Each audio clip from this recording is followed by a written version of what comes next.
Ondo Finance is dominating in crypto right now, and we're talking about tokenized assets, in particular ETFs. And remember, Blackrock is very supportive of the Ondo Finance ecosystem. Larry Fink believes tokenization of assets is the key to financial future in the world as a whole. So this is pretty exciting if you're an Ondo Finance token holder. So before we begin and the rest of the details, I want you to watch this clip and pay attention to what the CEO of Ondo Finance has to say. What do you see as the reasoning for that choice for consumers? Is there something about ETFs in this tokenized format that makes them right for this platform? It's hard to say exactly. I mean, we're certainly running an experiment here, offering for the first time assets outside of stablecoins and treasuries. I think that a lot of the demand is coming from crypto-rich investors that haven't yet, dipped their toes into investing in traditional assets. And so ETFs presumably are an easy way to do that. We're partnering with crypto exchanges and wallets to distribute our products. So we don't have direct line of sight into, these end investors, but we're starting to do, more user research, and hopefully we'll know more in the coming weeks.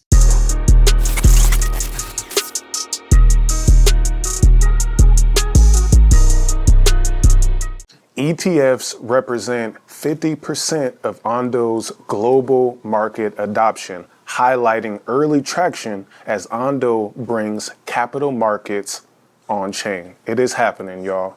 Now let's dive in to some of the big stories related to tokenization and ETFs. SEC paves way for crypto spot ETFs with new listing rule. This is something that the federal government has been working on. Obviously, the Trump administration is pushing crypto. They have personal reasons and business friends that say, hey, let's get it done. The United States has to be the leader in cryptocurrency. So here's a quick summary of what just happened.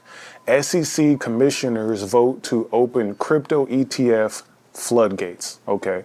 We already got the IBIT ETFs, which is Bitcoin, and a few others. We have the ETH-A ETFs, which is the Ethereum spot ETF. And then we know they want Solana, they want the XRP, they want a basket full of crypto ETFs. Listing standards approval is latest push by crypto-friendly Trump administration.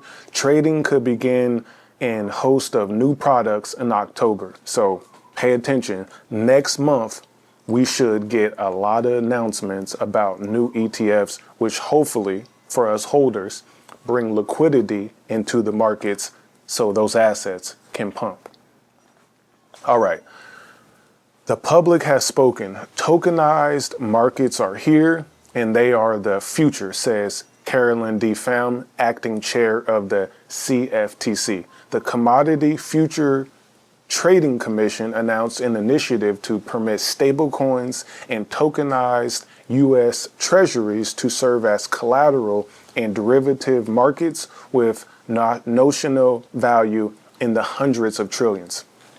Okay, derivatives markets, we're talking about futures, we're talking about options, we're talking about all of the stuff that is behind the scenes, all the stuff that is outside of the traditional stocks and ETFs. Okay. And they're talking about allowing stable coins and tokenized assets to be collateral. So imagine mortgages, imagine using margin, all of those things, but stable coins being a big part of it. Tokenized assets being a big part of it. We even know Robinhood is talking about tokenizing SpaceX stock. So maybe even private companies which aren't listed could be used as assets. So the Commodity Futures Trading Commission is making moves.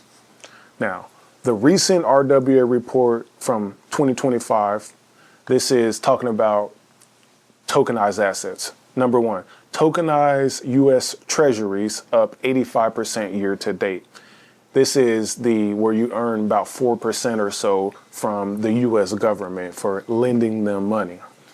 Number two, tokenized U.S. equities up 560% year to date.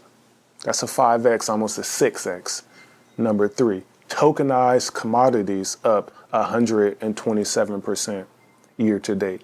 The tokenized asset sector has grown 224% since early 2024, demonstrating a notable shift towards on-chain financial infrastructure. You see it, everything is going up and to the right. That's good for us.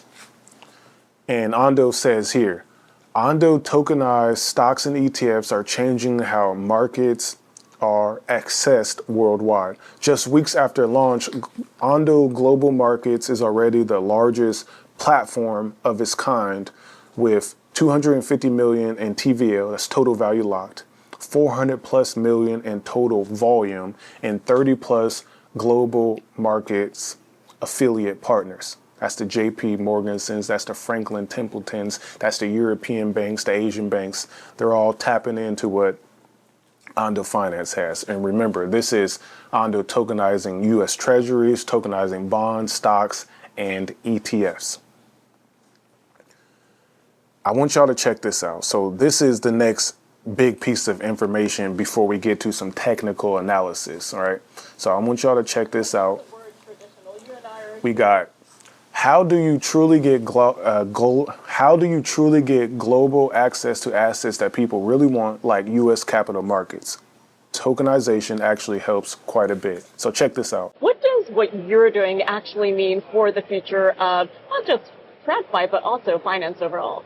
Yeah, I think when you look at the current state of financial services, it has clearly done quite a few things really well. But one of the key things that historically has not been that great is the concept of global access. How do you truly get global access to assets that people really want, like the US dollar, like US capital markets? The other area where traditional finance has lacked a little bit is really enabling cross-border payments and doing that in a 24/7 way, or really 24/7 movement of assets across borders. That was the chief strategy officer at Ondo Finance. And basically, the whole point of this video, like he said, is tokenization is how we get there with global assets.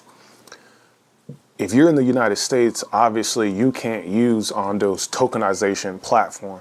So this is for the rest of the world. We're only about 4 or 5% of the world's population, 25% of the global GDP, trillions of dollars in assets. However, you have China, you have Europe, you have Africa, you have Asia, you have South America, you have all the different Caribbean islands and oceanic islands. That's a lot of money and capital that would love to access what we got going on here. I think that's some very powerful stuff. I'm hoping Ondo should pump. And speaking of pump, let's go check out the charts. All right, so we got Ondo Finance charts pulled up, and I have drawn a trend line here. Let me go back to a wider view. A trend line here.